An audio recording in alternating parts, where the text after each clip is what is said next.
Welcome to the Homeschool Together podcast.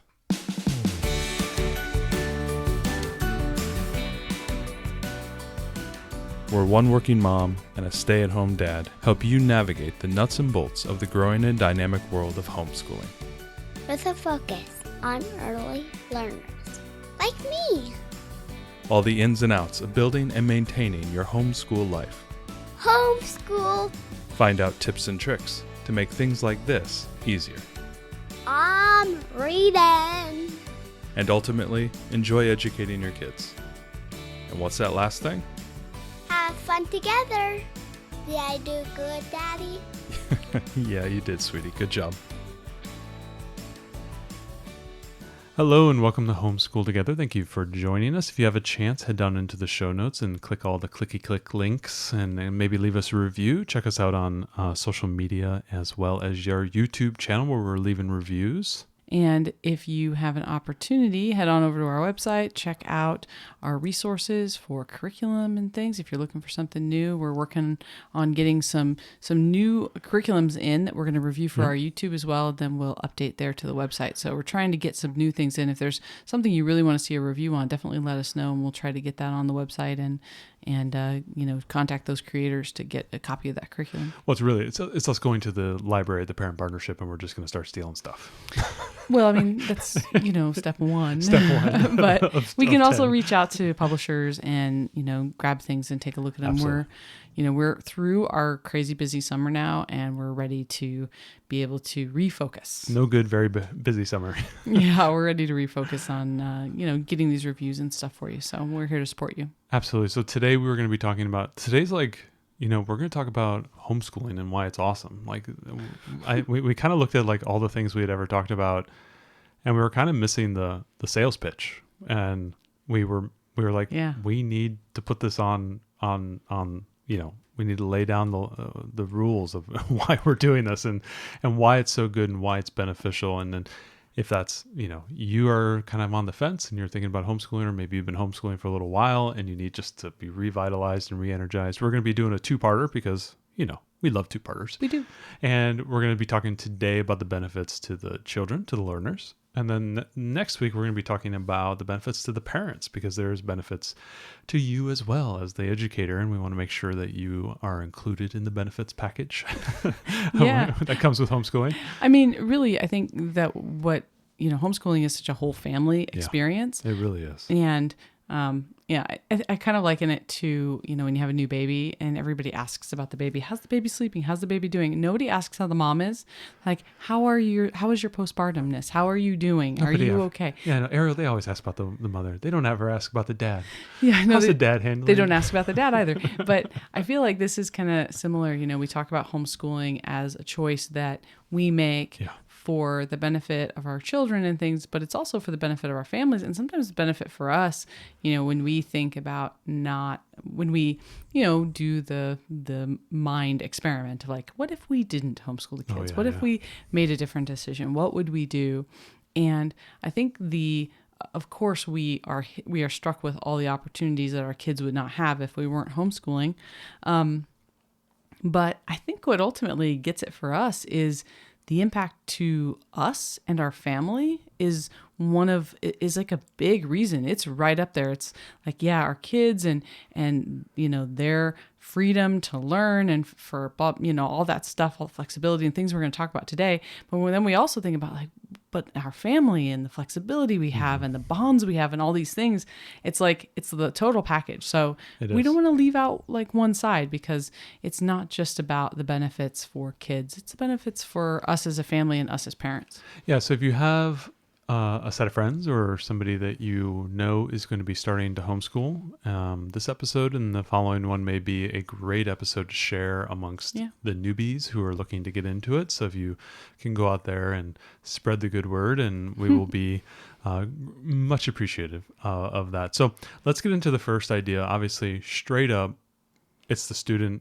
it's the learner. The first thing that benefits them is kind of the great challenge that we all have, which is curriculum, finding something that is personalized, that's going to fit that learner, that kind of like personalized experience, not the one size fits all solution that we know doesn't work for them for whatever reason. Maybe we have an accelerated learner. Maybe we have someone who has special needs or has special challenges or whatever that might be.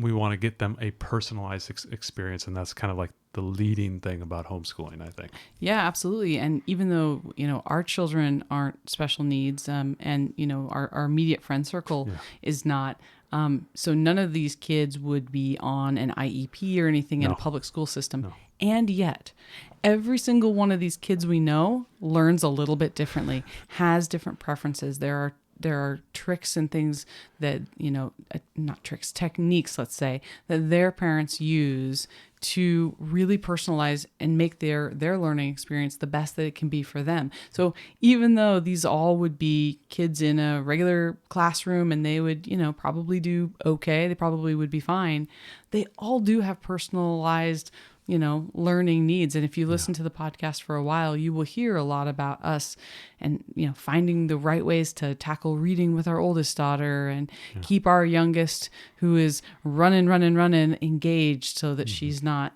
what's next?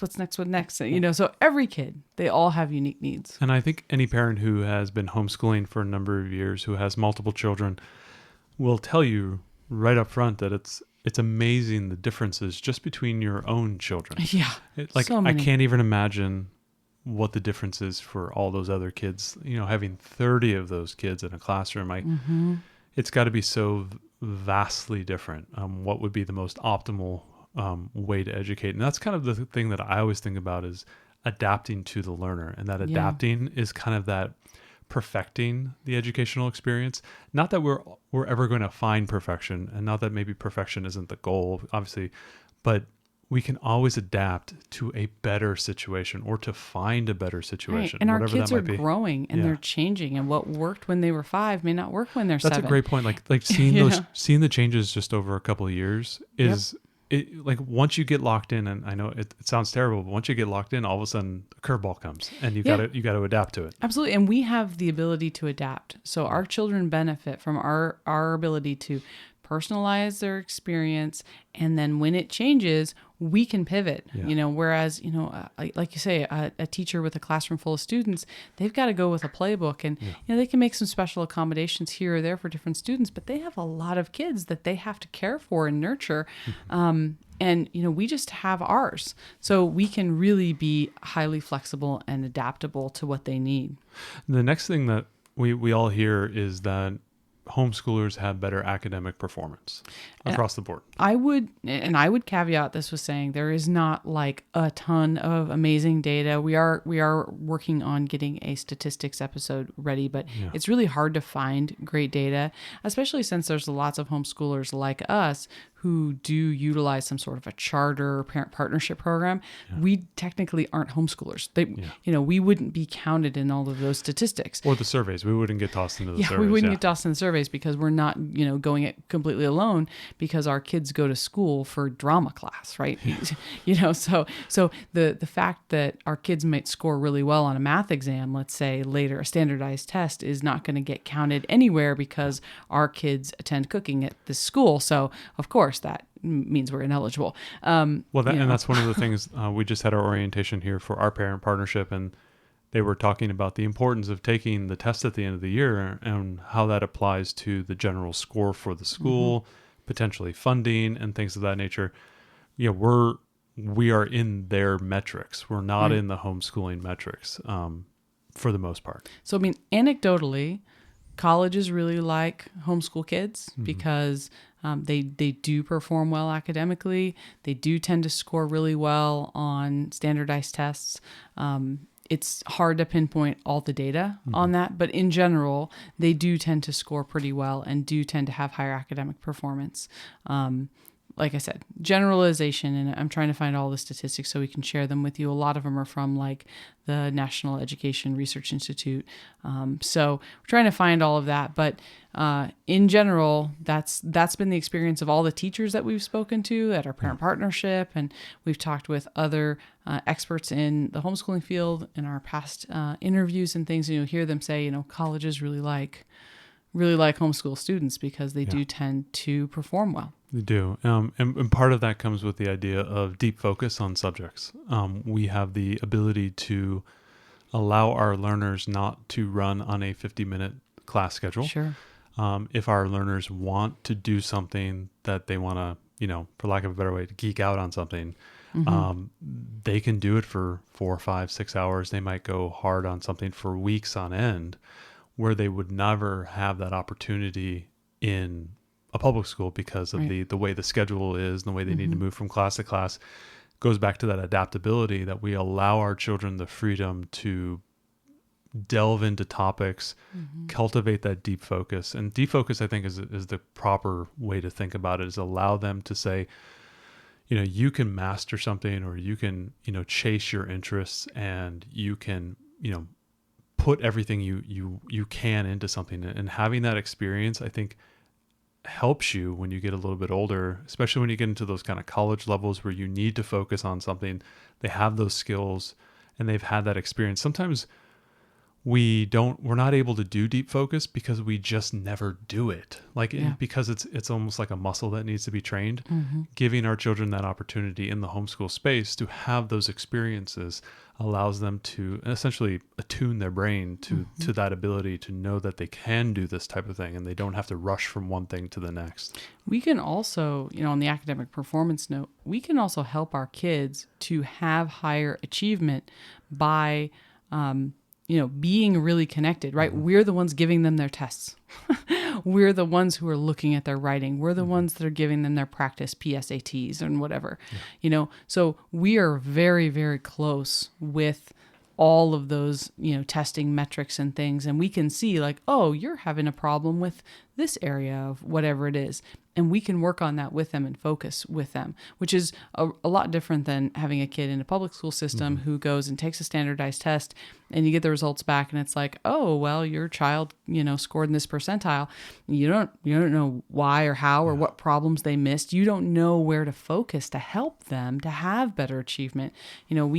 We can help work our kids through to get good SAT scores and things, and help them to learn testing techniques and, all of those things. Well, and we have that ability to help elevate their academic performance. Because we know homeschooling doesn't take as long as regular public schooling, we can then take some of that additional time and devote it to something that needs a little bit more focus. And a good example of that is knowing that our oldest has to take the test, the state test this year. Right. She's third grade. And so I'm going through kind of a morning basket. I've gotten a couple test prep type of books, workbooks and stuff. And so we're practicing the art of taking a standardized test. And so my hope was I wasn't just going to toss her into the fire at third grade and say, good luck, have fun, if she's never seen this before. And so we are actually spending time. That's one of the funniest things when you take that SAT class in high school, if you can remember back to doing that. What was the biggest thing about that class? It wasn't the knowledge to learn per se. It was the, how do I take this thing? Yeah. How do I manage my time? How do I, just when we used to do it, it was the bubbles, right? Now they're doing it online. I didn't even have an SAT test prep class. Your school did, but I didn't even have one. Well, I took like an after school program, but it was taught by one of my teachers from my school, but it was like his own private thing. Yeah, it was like an 8-week crash course on, how the score, first of all, how does this test score? Like, you think you got to get everything right. You don't. And how do you manage your time? Do you get stuck on a certain thing? Move on, do this thing. And then it's the act of taking many, many, many, many, many practice tests where you start to feel comfortable sitting down for, how long was the SAT? Like 3 or 4 hours or something? Because it was the two parts. It was the math and the reading and writing section. So it was such a long test. And if you had never taken anything like that, it was such a shock to the system. And so in this case, I have this extra time where I'm starting to prepare my daughter for the act of taking this test. And that's the level of freedom that we can do as homeschoolers that applies to not just standardized tests, but nearly anything. If it's athletics, if it's math and science, if you're a big math and science family, if it's a history thing or an art, if you're an art family, you have this ability to spend the time necessary to cultivate this through the deep focus, through the additional academics that you can do. So I think it's kind of the whole well-rounded thing. Now, moving into social emotional learning, and I think one of the biggest pieces of the pie, of the reason pie, like if you look at if you look at all the reasons people are homeschooling these days, I think this one is becoming more and more important. Yeah, And I think believe so too. it's the safety of being at home as opposed to being in the schools. And we're not just talking about violence or any type of that type of thing, Yeah. but There's the everyday violence, the bullying, and all those types of things. Yeah. And we hear the horror stories on our local Facebook groups in our town. We hear these parents just like talking about like the life of living in these schools. It can be very challenging. Now, does that apply to all kids? Of course not. No. But there's a certain number of children are experiencing this on a daily basis. And then obviously there's the horror stories we sometimes see that crop up. We don't want to be part of those either. And so I think homeschooling for safety is becoming a bigger and bigger piece of the pie for a lot of families. I know that there's been a number of families who've said to me that safety is a big priority for them, Yeah. Especially families who may have lost a parent, earlier. Yeah. They have some certain, specific concerns, and they're really worried about safety, right? They want to keep their kids close, and I think that's, everyone's It's a laudable goal. decision. Yeah, it's everyone's decision about, level of risk and how they feel and what they're comfortable with, and there's also the security of being there for our kids. I think it's a really, not just a physically safe space to learn at home, but it is a emotionally safe space, right? Our kids can be silly. I think our 8-year-old I feel like kids are growing up so quickly. Maybe, Yeah. I mean, I guess every generation probably says this. Kids grow up so quickly these days. But I do feel like, we're looking out and there's lots of, kids we've seen at, second grade, and they've all got their cell phones and stuff. And I just feel like, wow, it feels like they're growing up a lot faster. The idea of extending that innocence a little bit longer and the youth and the playfulness and the childhood is something that I'm excited about. Allowing them, yes, of course I want them to be high functioning adults and all that type of stuff. But she's 8 and I just want her to have fun. I mean, it's at least for a couple more years. It's funny because when we invite friends over that are other homeschool friends, the kids, I mean, they're still playing dress up. And they're making up plays, and they're just doing imaginative and silly things, and I think that's great. And they have this space when they're learning with us to make mistakes and not feel like they have to be embarrassed or worried about what their peers are going to think. Right? They can be free to make those mistakes and know like this is a safe place. We're not going to laugh at you. Well, we know our oldest had she was kind of last year in her parent partnership. She was elevated in a couple of her classes. Because of skill, because of her dancing was better and everything. But she was unfortunately in a class full of 5th, 6th, 7th, 8th, 9th graders. Yeah, it was a little weird. It was a little strange. A little crazy. She physically, she's very tall. Very tall. But she looked like one of those kids. She wasn't the shortest kid in the class, but she had some apprehension around her reading that really affected her mental state when she was there. She was constantly aware of her insecurities, and we don't. And I could imagine if she was in like a second grade class, uncertain about her reading, that she might clam up, knowing that there's 25 different sets of eyeballs staring at her when she's reading a sentence or something like that, and then the fear that I've made a mistake, they're going to make fun of me or whatnot.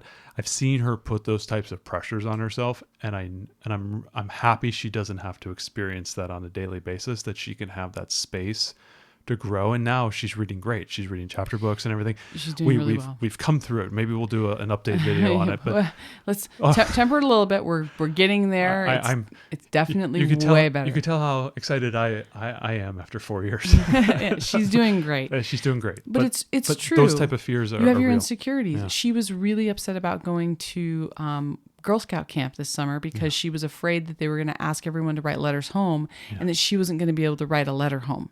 And she was really upset about that. And I said, do you really want to write a letter home? She goes, no, I just don't want anyone to know that I don't feel comfortable writing. Yeah. And so it was like, she immediately, it's like, how do my peers see me? And so this is a safe space to be silly, to work at the level that you're at and not be ashamed of where you're at or any of that. So I love that part of it. The next really important piece for me is the bond that we have with our kids. this is, and you talked about the pie chart. For us, this is a really big chunk of that, of our reasons for homeschooling is, we waited until we were in our early 30s to start having children. We really kind of built our lives together because we've been together since we were 21. And we really wanted just, to be like ready. And then we had these children. And we just really want to enjoy them and, bond with them and love them and be close with them. We didn't want to have to send them to school all day. And I totally don't have any judgment at all for anybody that sends their kids to school all day. That's totally great. If that works for your family, and that's awesome. It just wasn't going to work for our family. And I know that we have a stronger bond with our kids because we homeschool them. Yeah, but also there's that stability too, where we can create that, as you said, that kind of that safer space for them to know there's not going to be these ups and downs, sort of those fears and anxieties, and allows them to generate their own confidence and their own, the confidence. I think it's the confidence to Right. be who they need to be in those spaces and be confident that they can act in a manner without any of those uncertainties or insecurities to hold them back. We can give them this social emotional tool belt, right? Because we're not with them constantly. They do have these other activities that they're doing, and we're not like right up in everything, right? We do give them, their space with. We're not a full free range family, but we're about halfway there. we try to give them safe, reasonable opportunities to be on their own. In controlled spaces where we know they're safe, but they can feel like they're kind of independent. But the point is that, like, my family trends very heavily towards anxiety. And if you've listened to this podcast for a while, I've struggled intensely with anxiety in the past. And I still do. I mean, I always will, right? It'll always be a part of me. But I can see those, the beginnings of those roots in our older daughter. And just the way she approaches things. And I am so happy that I'm so close with her and that we're involved in enough of what she's doing and we're knowledgeable about everything that's going on that I can give her those tools now at 8 years old. I started noticing the seeds of that when she was 6. Well, it took you a long time through various channels to learn those tools. Oh my gosh. But you had to do it as an adult. Now you're giving her the opportunities to learn those tools to handle anxiety and fear, as a child, and that she can then utilize those to help her through difficult situations. Yeah, I can synthesize 10 years of therapy and 3 different therapists and put this into her. So when she encounters something that's difficult, I can say okay, well, let's talk about why you're afraid of this or what we could do or what are strategies and things. Or and look at your previous successes and then use those as a springboard moving forward. Yeah. So if we weren't this close, I could absolutely see her, having a lot of stress and anxiety in a public or even a private school setting where I'm not as close to the situation and I don't know. And she's the kind too that'll clam up and won't talk about something. Yeah. So you really have to be very tuned into her to know, hey, something's not right here with her. So that whole social and emotional well-being is really important to us and a big part of why we homeschool. Another element that you as homeschoolers can look forward to when you choose homeschooling is the development of lifelong learning skills. I think this is great.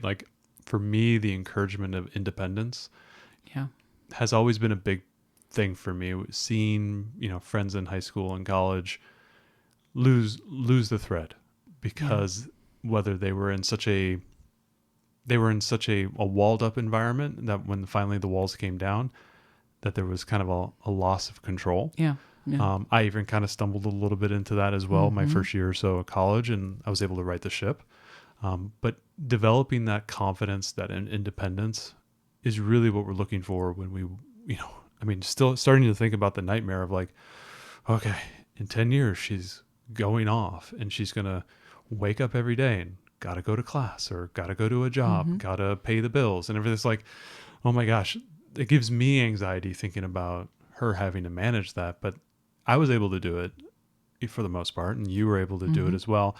But I want her to get that confidence. But I also know the mistakes I made at that age, and the mistakes that my friends made that were just catastrophic.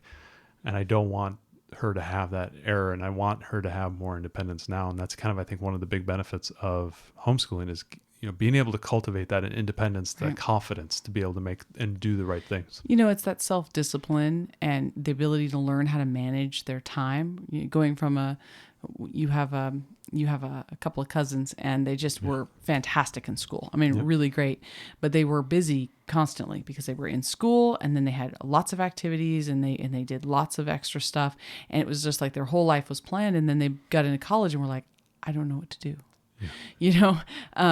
because it was like everything had been managed for them, and kids are so busy these days that's one of the things that I love, is that we can, purposely pick these times, and as our kids get older, we give them more and more bits of responsibility. We had a good episode on fostering personal responsibility a couple months ago that you can link in the show notes. But we can slowly build this with them to build their own self-discipline and be sure they can manage their time and they can organize what they're going to do, and they don't procrastinate at all. And we can give them those like life skills that they wouldn't necessarily get the opportunity to learn in a different environment.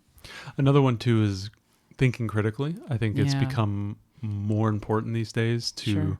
not only understand where information is coming from, but taking information and synthesizing your understanding and being able to find, the truth, at the kernel of that piece of information. Making your own Yeah. decisions and forming your own opinions.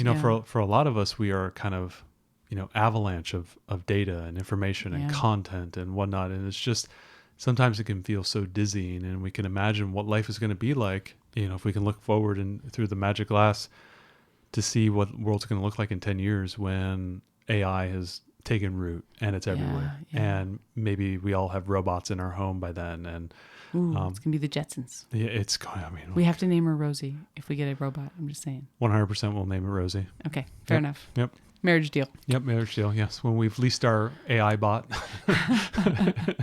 But what is life going to be like for them? What is school going to be like? What is the job market going to look like? There's a lot of uncertainty there, and on top of that, a level of sophistication to handle that type of digital world is it's staggering. I mean, it's staggering to just think about it from an adult standpoint, but to think about a kid coming into it is amazing. But those critical skills, being able to understand and reason and think and know what is true, or reason to the truth in some respect. Yeah, tracing sources. It's getting more difficult as the years go on to know the origins of different things that you hear and read. Yep. And there's so many different people kind of vying for your attention, and they all have different purposes in that. And it's just, it's a really tough thing. So I think you're absolutely right. And the other thing that I think is really important about this part of this lifelong learning skills is really fostering a love of being a lifetime learner. I remember that we had this conversation years and years ago, that we both loved to read until we didn't, school, until school gave us these books that we hated, that they forced us to read. And all our time was spent reading books that we just despised. And then it absolutely killed our love of reading for both of us until we got out of college. We both had to rediscover as adults what it was like to love reading, because we had to read books that were totally not what we wanted to read.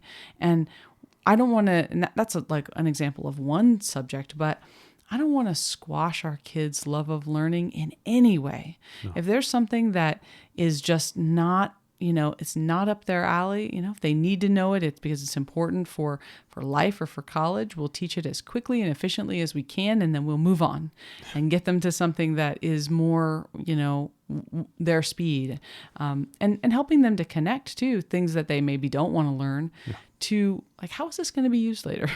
Why is this important to know? So that they can really enjoy the process of learning, because we love to learn. And that's on the pie chart. If we go back to Matt and Ariel's pie chart, this is also a big part of our reasoning, is that we love learning, and we love getting to do this with them. And so we want to cultivate that love in them too. We don't want, a poor experience or some curriculum or something to squash their natural human curiosity and love of learning.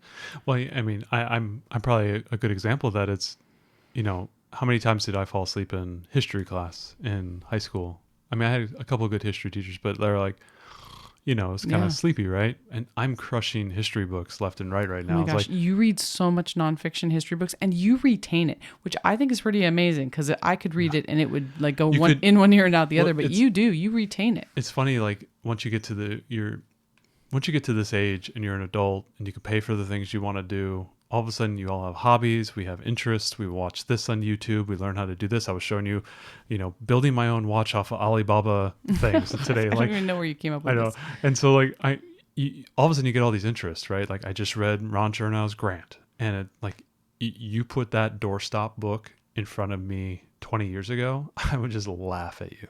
Yeah. But like I crushed it. I feel like this is the middle-aged man. Yeah. You've developed a love of history and grilling. There's a famous comedian who said that once you hit 40, everyone gets into World War II. All men get into World War II and in history books. Grilling. I've done that. Yeah. But it's true, right? There's subjects that we naturally gravitate towards, and we can really encourage and enjoy those. My older daughter loves musical theater, child after my own heart. And so we've been studying musical theater and we've been watching shows, and I'm taking her to shows, and we're learning about structure of the plays and just all that stuff, right? Because she really enjoys it. She's about to take her first theater class. Yeah, so let's dive into it and make sure that, for our kids, learning is the best experience we can make it. They're not saying that they're going to love every subject, but they don't have to. They don't have to, but we can do everything that we can to not squash that natural love of learning. And one of the best ways to do that is to embrace the flexibility in the education. I think with homeschooling. In the pie chart. This is another big piece of Matt and Ariel's pie. It kind of goes back to that adaptability, but I think the flexibility is even more interesting in the fact that you don't have to do everything every single day the same way that they do it in the schools. It's not school at home. This is homeschooling, home education, probably a better way to put it. And we can have the flexibility in our schedule to work around our interests, our hobbies. We realize we don't need to, we don't have to do home education for 8 hours a day. And when you start to think about, I got all my homeschooling done in 2 hours. Well, what do we do for the rest of the day? Well, and that's anything we want. Anything you want, Pinky. We can do anything you want. And, those are the types of, it gives you that flexibility to do these amazing things. I remember when we were dating and we decided that we were going to homeschool. When I was wooing you. Yeah. We went on walkabouts. Yeah, we moved into our first house, and we were talking about our future and the children we were going to have someday. And, what were we going to do? And immediately we both were like, we're going to homeschool them. Yeah, this is how long we've been talking about this. Yeah, for 20 years we've been talking about this. And our reason at that time didn't have anything to do with the quality of education we could provide them or, most of these other things that we've been talking about. It was all about, we had just gotten out of college and we felt like our entire lives had been so structured, right? That, we had been kind of owned from kindergarten through 12th grade. And then we both went to college in 4 years and we put that all in. And we finally got this freedom of being able to say, we're masters of our own schedule. I'm sure we had jobs and we only had so much vacation time. But if we didn't like that job or like those benefits, then we, maybe we would look for something else, or we would make a lifestyle change or whatever. We finally, for the first time in 17 years, we were in control. Yep. And we had that freedom to be flexible. And the thought of having children and having somebody else tell us what our schedule had to be was abhorrent. We just couldn't. We couldn't say that after all that time, somebody else was going to dictate when we could have a day off. Yeah, or when we could go on vacation, or how long we could go on vacation. Right, that somebody else could say that. I mean, obviously our work makes those decisions, and yes, we have to go to work and everything, but like from the standpoint of, oh, no, we can't do that, we have homework tonight. Or no, we can't go on that 2-week vacation because that's too much time off from school, and how will we make up the time, right? Right. I mean, I remember my parents having to call in and lie that I was sick so we could go on a ski trip. Truancy, Ariel. And statute of limitations are not up on that. There's all of these, the idea that somebody would tell us what we could do with our own kids, we couldn't imagine doing that. So the flexibility of being able to say, you know what? Next Friday, as long as my work's good with it, we're off. Yeah. We're doing something. We're going to take our kids and have this amazing experience. Or, our kids need a day. for whatever reason, and we're going to take that day Yep. and give that to them. So, maybe mom has to go to work, but you can give that to them. So that flexibility to make our own schedule, to make it what we need it to be, to learn to do schooling when our kids need it. Mm-hmm. That was a big piece to say, hey, if your kids are better in the afternoon, sure. You could homeschool in the afternoon. Yep. You've got a parent who works swing shift. And so, you've got this shifted schedule, then homeschool in the evening. Or right? they're on deployment, or we have a friend whose husband goes and fishes in the Bering Sea. And I mean, when he's home, I don't want to be shipping my kids off to the school. I mean, you're only going to see them for a couple of weeks or a couple of months, right? Why? I'm going to lose them for 8 hours a day, and I only get to for a couple hours, and then I'm gone again. It's like, or you're on deployment to the military. It's like, why do you want to miss this opportunity to be with the kids? If you have more of those kind of like a wilder schedule than the 9 to 5 type of thing. We know we have friends that are nurses and firefighters, and they don't have typical schedules. And when they're off, they want to be with their kids, be with their families, and their kids want to be with them too. And it creates a real struggle with trying to have to send them to school, because it's like, well, school says we have to go. We don't have options to do what we feel is right for our family. Yep.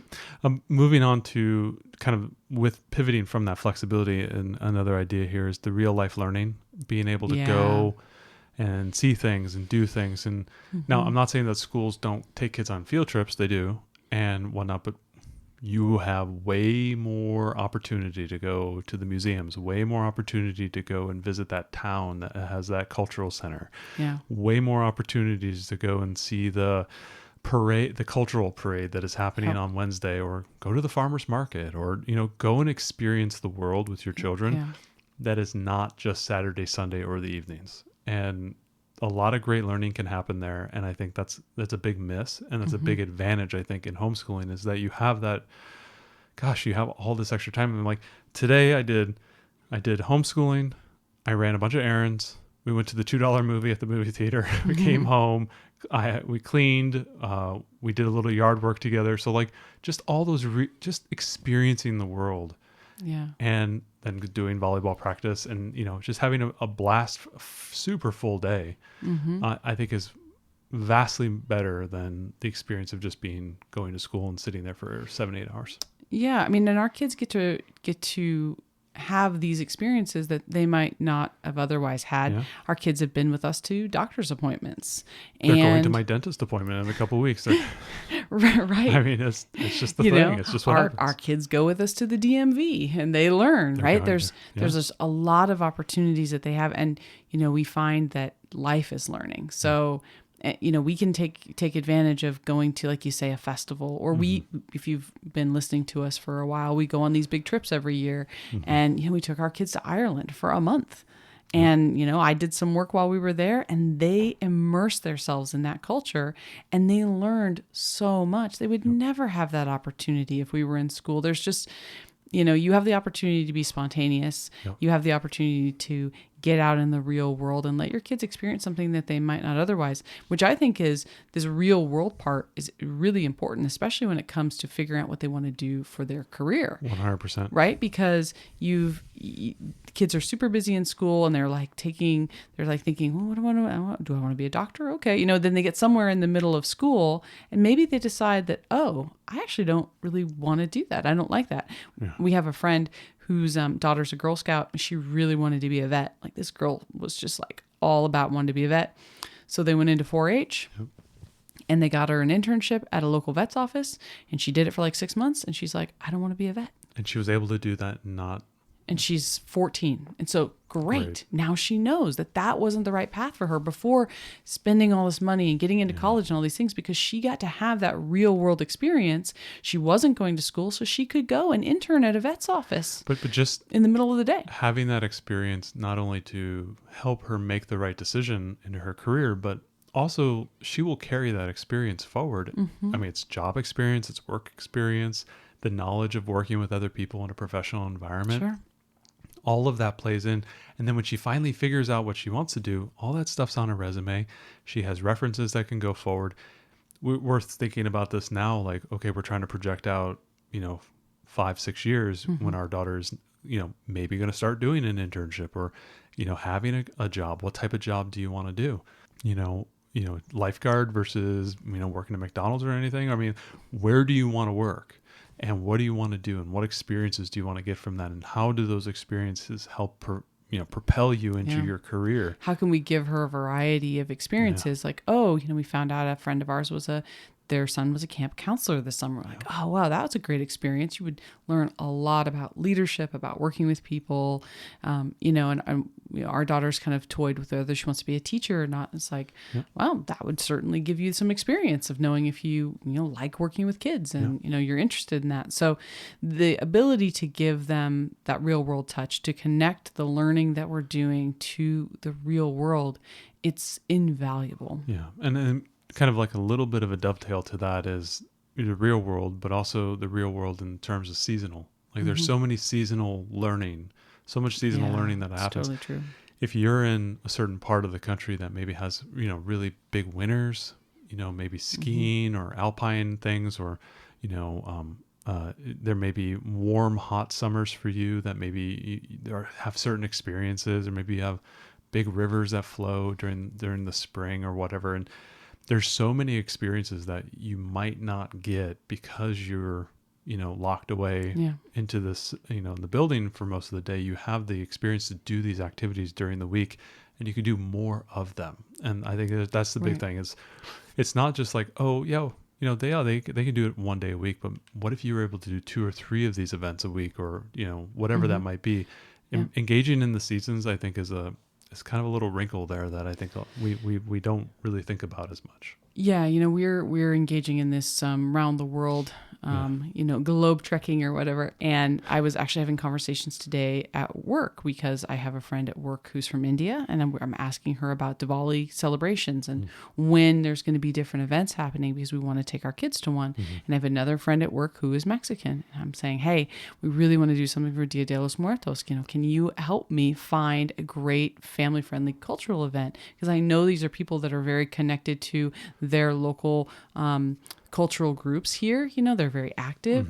And it was great because we can say like, what we're going to be studying is we're going to study Mexico for 2 weeks right around the Day of the Dead. And we're going to go to this festival and we're going to enjoy that. We can just do that because our schedule is our own. We have the freedom to teach what we want and to teach it when we want to. That is just so amazing. So pivoting off of the flexibility, kind of goes into this thing that we kind of a little bit hit on earlier, which was kind of cultivating those interests and those passions. And I think one of those big things is focusing on the strengths of your learners. It's one of the things when you're one-on-one and you're able to engage with them, you get to know their interests and their desires to learn, like, where would they want to do? What type of jobs are they interested in? You can then watch how good they are in certain areas. Maybe they're really good at math and they want to be, they love games and software and all that stuff. Maybe they want to be a software developer, and you can start to hone those skills and those strengths, and you're able to guide your learners in those directions and give them additional resources, give them additional time to do the deep diving, to really cultivate those strengths so that when they do get to that level of having to make a decision on what they want to do, I've been doing software development for 4 years now, right? And here's a portfolio of things I've made. I've had the time to pursue my passions. It's funny, we really do ask kids to graduate high school and have all the answers about what they're going to do. It's so hard. And I feel like for both of us, we just made decisions kind of capriciously is not really the right word exactly, but I didn't really know that that's what I wanted to do. I was like, okay, engineering. I don't know. That sounds good. In my head, engineering was similar. This is 17-year-old me. Engineering was similar to architecture, and Mike Brady was an architect, and Mike Brady had a nice house and a housekeeper. And so I thought, You had a lot of kids too. I interviewed an architect when I was 16, and he was a super boring guy, even though architecture is not super boring. But at the time, I was like, ooh, that sounds like a boring profession. But I was like, hey, engineering's close, and I could have a nice house like Mike Brady and not have to move a lot like we did because my dad was in construction. That was the extent of it. I didn't know that I was going to be a good engineer. And in fact, I wasn't a very good engineer, right? I mean, I'm a fine engineer, but I'm a much better, people leader and manager than I am an engineer. I just happened to luck into something that was a decent thing to do. It's not like a lot of thought and skill planning and things went into it. With our kids, we have this ability, as you say, to really, look at their interests and look at their aptitudes and help them to come up in areas where they might be struggling towards their goals, or to help build on the strengths that they already have, help them explore what they might want to do and learn, and really be much better informed, right? About, what's ahead and the decisions that they make. I feel like we have this ultimate ability to coach them so much better than we were ever coached, because we know them so well, and we can really help guide them and nurture them, not just in the emotional side but in their whole academic and life skills areas. Absolutely. And that kind of dovetails with the idea of the hobbies and the extracurriculars. And I think a lot of times those hobbies and extracurriculars kind of feed into the interests. And if your child has a thread of entrepreneurship, right, this is this is a great opportunity for them to kind of find those things. Sure. And to kind of hone those skills. We have kids who cake pop sellers, and we have we got a kid who has saved thousands of dollars up by selling at farmers markets for the last few summers, and he's very diligent, and he is very entrepreneurial, and his parents can support that time. Like, you have this vision, like, it's totally possible that there's this kid who loves fishing and they're into 3D printing, and they end up like making some fishing part that all of a sudden is like this business. Like, you could see it happening.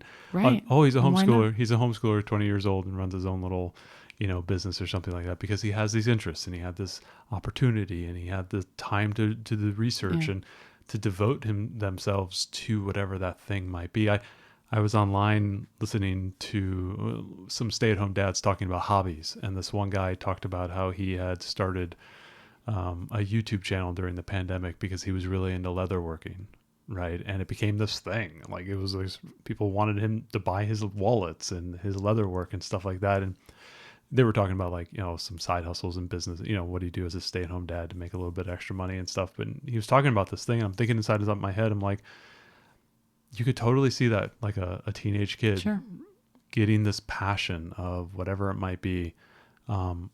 And really that cultivates into almost like a business. And entrepreneurship is definitely something that we can't negate when we're thinking about, where their career paths are. Well, we need entrepreneurs, I mean, to have new ideas and start new businesses. And I think it's great. And the other thing about their hobbies and interests is we so often hear from friends who do have kids in public school that at some point, they're like, oh, so-and-so, loved dance, but we just couldn't keep up with it. She's so busy in school. She's got so much homework. I remember when I was in La Leche League, and when I was just had my first baby, and I remember a mom saying in there, she was asking the other moms, because she had an older son and a baby, and she was like, does anybody know of a baseball league that only practices on the weekends? Does anybody have any resources? Because my son's in second grade and he has so much homework that he wants to play baseball desperately, but he can't. We have to do it only on the weekends because he's so busy every night, right? And there's so many kids out there who have different passions, and they do have to give them up at some point because they just physically can't juggle that and be at school for 8 hours. And then the couple of hours of homework that they're going to have.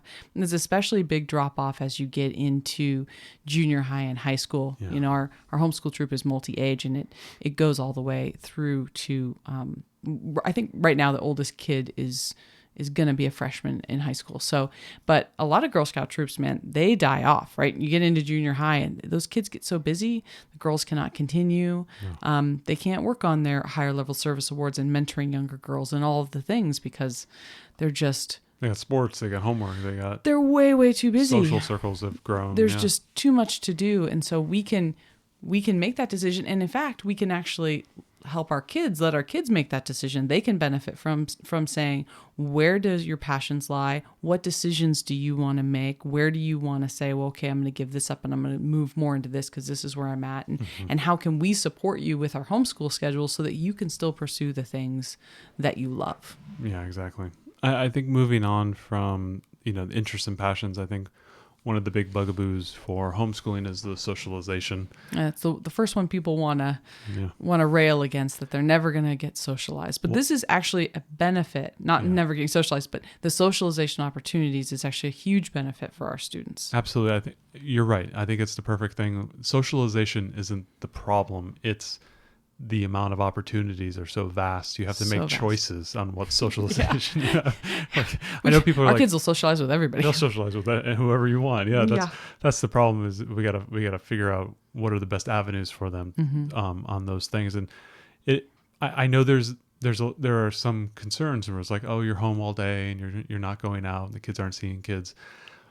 I don't see that as a problem. I think it's easier. Maybe it might be more of a challenge if you're in more of a constrained environment, maybe a rural setting or something like that. Right. But if you're in the suburbs or near the suburbs or even in the city, it would be hard to not get the socialization just by osmosis in a lot of respects. By being a human in the world. Yeah. I mean, today, you're talking about this today. I mean, obviously, we have the parent partnership, which is great for us. But, you didn't have parent partnership today. School hasn't started yet.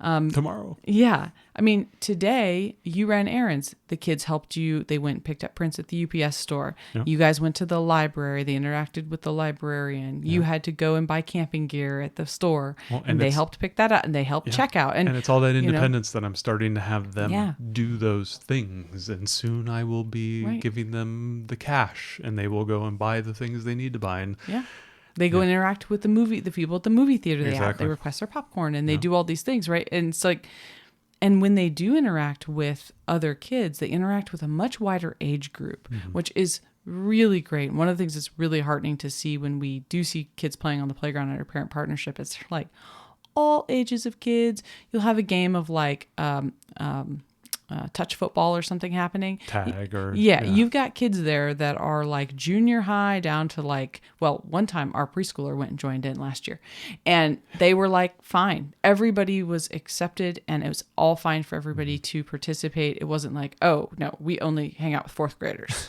That's all, you know? And then it goes the other way. You start seeing, our oldest, who's now in third grade, turning around and being accommodating to 4-year-olds and 5-year-olds. Absolutely. And, essentially taking that same experience and reversing it and being that older child and welcoming children in. And, the socialization goes in both directions once they get old enough that, those older kids need to learn how to treat other people who are younger and be more patient with them and whatnot. And those are additional socialization skills that I think are lost. We're always trying to think about, like, what do they do with their peer group and how do they respect authority is what I think most people think about when you're thinking about socialization. It's like, how do you respect your teachers and principals and administrators and then your peers? And those peers tend to be people, your age plus or minus 1 year. That's the definition of socialization. Or when you get into a more elevated scenario, you're talking about kids who are plus or minus 2 years. So like freshman, sophomore, junior, senior in high school and things of that nature, or middle school where you're either the lowest person on the totem pole, middle, or above that, and then elementary kind of be this giant amalgamation. Yeah. But it doesn't have that strata that you can see in a homeschool community where you may see a 14-year-old playing with a bunch of 7-year-olds, right? And that's a level of socialization that is also important as, a 14-year-old going out and having to interact with a bunch of 30-year-olds at a store or something like that. I think I think it goes in both directions. I mean, as an adult in the world, you're never going to be in a situation usually where it's just you and everyone who, just your age, right? Like, especially when you get into you get into a business and whatnot. I mean, you could be working with somebody and you have to show respect, and then you also have to demand respect back. Right. I mean, I'm leading to somebody a team who's 30 years older than you. I have engineers on my team that are in their mid-60s, right? They're getting ready to retire, but I'm the leader of that team. And I also have to mentor folks that are like 24. And I have to help those two groups bridge, right? They're different genders, potentially, different life experiences. They're in different fields. I've got to help. How do we get, how do I bridge that gap? That's a really difficult thing to do. And I think the more we expose our kids to being able to not only be with different age groups, but also different types of people, there are lots of varied folks in the homeschool community. And I think because homeschooling, it's, there's a bunch of people in different reason pie chart, but there are a percentage of people that are homeschooling because public school is not the right fit for their child. Their child has some sort of special needs. Yep. They would have been on an IEP and it wasn't working. And it's amazing for our kids to get to interact with this wide variety of people who have different life experiences, who, may have different special needs and considerations that they need to make, coming from, diverse backgrounds that are different than them. And it's awesome. It's Amazing. Awesome that they get so many varied experiences. And also, we get the opportunity to make sure that the relationships that they are building are healthy relationships. Mm-hmm. If our kids were at school and they were just making friends with, whichever kids in their class, we wouldn't have any ability to see if any of those relationships weren't healthy ones, right? Well, and interacting with those relationships can be very complex, and you're almost asking someone to ride a bike before they've taken off the training wheels. Yeah. And a lot of those social cues and the social things that they may experience in those certain situations may be above where you want them to be. Like, you don't want them experiencing those types of, conversations, that type of talk, that type of behavior and that type of stuff. Maybe you don't want that. And maybe that's not necessarily a good thing or something that they need to be learning about now. Maybe it's fine in a couple of years to learn about those nuances, but maybe not right now. Yeah. And you think back to your own childhood, and I remember my own childhood several times where I was very young and talked with somebody who had a much older brother or sister and learned all kinds of things that was probably I was too young to really comprehend and deal with, right? I distinctly remember being a second grader or third grader on the playground, and one of us turning to each other and going, "Should we be saying all these bad words as many times as we're saying?" Right. Oh, I remember that. I'm like, I'm thinking right now, I'm like, that's my child's age. No, I would not want her Yeah, hearing no, those. what I shouldn't say. I remember the words that I used to say at that age. Yeah. And we can. We were rough kids, Ariel. Oh yeah, yeah. We can also make sure that our kids aren't like forming a clique, that they aren't becoming a bully. Thank you. This is a big one. And when we're setting the norms, the what is normal, what are the norms of society. We don't want bullying. We don't want our children to be bullied, the safety thing, but we also don't want our kids to be gullible enough to be pulled into that type of environment. We don't want them to be excluded or to exclude others, right? We don't, and with enough parents around, we can help kind of coach them and set good examples for them. And, we were on quality versus quantity type of thing. Yeah. When we were on vacation, our daughter wanted to play with this other little girl at the pool. Oh yeah. And they kind of made friends. We encouraged her, go play, this would be great. And then we observed the behavior as that girl convinced our daughter to exclude her younger sister and to play tricks on her. And we were seeing this happen. And because we're so close and we're able to intervene. And of course, you're on vacation, you can do that. You're right there. We as homeschool parents, we get this opportunity all the time. Yeah. When I'm with the girls at Scouts, when you're with them, when they're with their friends or they're at the parent partnership, we're seeing their interactions with their peers, and we're there to, not tell them exactly what they should do all the time, but kind of give course correction. And there have been plenty of times even where we have like a kind of a child swap where we take different kids, the other kids to school, and then some days our parents take our kids, and we trade off, and which works great. But there have been days where you've taken those kids to school and you've seen behavior on another kid, and you're like, hey, no, that is not okay to do. We don't do that. I know your parents wouldn't approve of you doing that. It's like, okay, great. We're there as a community to be like that. I know that was inappropriate. We've heard our girls easily fall into, bullying behaviors because they're watching other kids do that. And they're, we were picking them up from day camp, right? Girl Scout day camp. And they were making fun of another girl that was at the camp. And you're like, hey, girls, that's not cool. That's not cool. We don't do that. That's not something we're supposed to do. It's like they need those bits of corrections. Learning social skills is no different than any other thing that you're learning. Reading, math, science, history. It's so important. It's so important, and it's such a complex thing because there's all these subtle cues. It's how you say, like a lot of times when the girls are like kind of arguing, yelling at each other, the tone is so aggressive. Right. And I'm constantly checking in saying, check your tone, watch your tone, because it's coming across as really mean. Right. And they're like, but I didn't say this. And It's like, it's your tone. It's interpreted as that. And that's right. Like, you're saying it in this way, and she's immediately reading this as aggressive, angry, blah, blah, blah. And now she's getting aggressive and watches. Now I'm trying to de-escalate. And, it's like teaching them those skills of saying like, okay, how can we say these things in a different way? Or how can we treat people in a nicer way to get them, not to manipulate them, but to, obviously we need something where we want something or whatever that thing might be. How can we treat people with respect so that we can get respect back?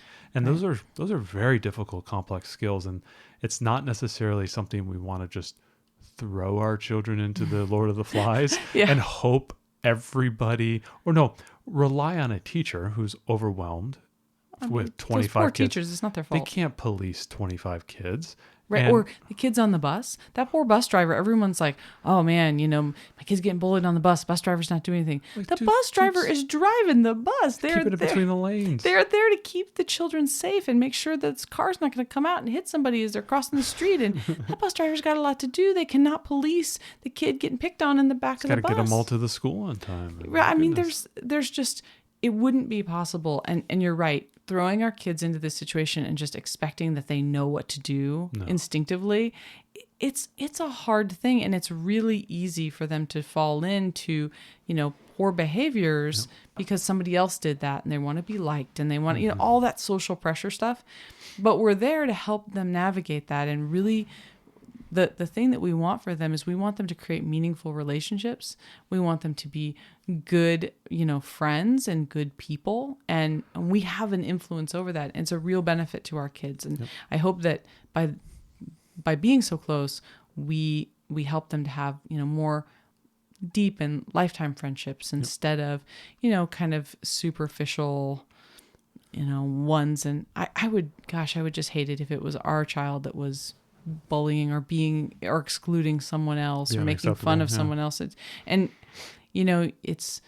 nothing you'd ever want to think your child would do, but we've seen so many times how easy it is for them to kind of just like, fall in with what the other kids are doing. And I'm thankful that we're there to correct that. So that kind of wraps up the episode today. We're talking about the benefits of homeschooling for There's a lot of benefits. Our children. Yeah, hopefully we have sold you on it. And if you're already homeschooling, we double sold you on it.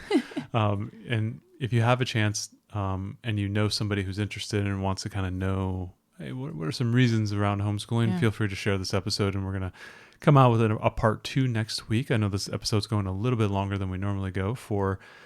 This was a big one though. There's so many things. I think this is it, right? This is the homeschool pamphlet that you get at the freedom, flexibility, social opportunities, love of learning. Yeah. We're out here on the side of the street just passing out the pamphlets. Yeah. There's so many benefits we've seen. It's got to be said. Like obviously there's a lot of benefits. There's a lot of challenges, and we have nearly 400 episodes on those challenges. Well, and we have a great episode, and you should link it in the show notes. It's called I think it's called To Homeschool or Not to Homeschool. Yes. It's all about the pros and cons of homeschooling because just because there's all these benefits doesn't mean that this life is for everyone. And there's a lot of things that are challenging and our struggles, and we don't want to act like those things don't exist because it's definitely a mixed bag. Right? It's a lot of work for us, and there's a whole bunch of things. So we do want everyone to go into it with their eyes open, but just remembering that, like, I love, having homeschooled, for as many years as we have, I still love hearing things like this because even making these show notes, I was like, yeah, that's right. Oh yeah, yesterday was tough. Oh, but remember, we got this benefit. I really felt good even making these notes. So I hope if you're a veteran homeschool family, it makes you feel good too, and helps you through maybe days that are a little bit more challenging to remember all these benefits that you're getting, that your child's getting. And next week we'll talk about the benefits that you're getting too, just to double on all the good vibes.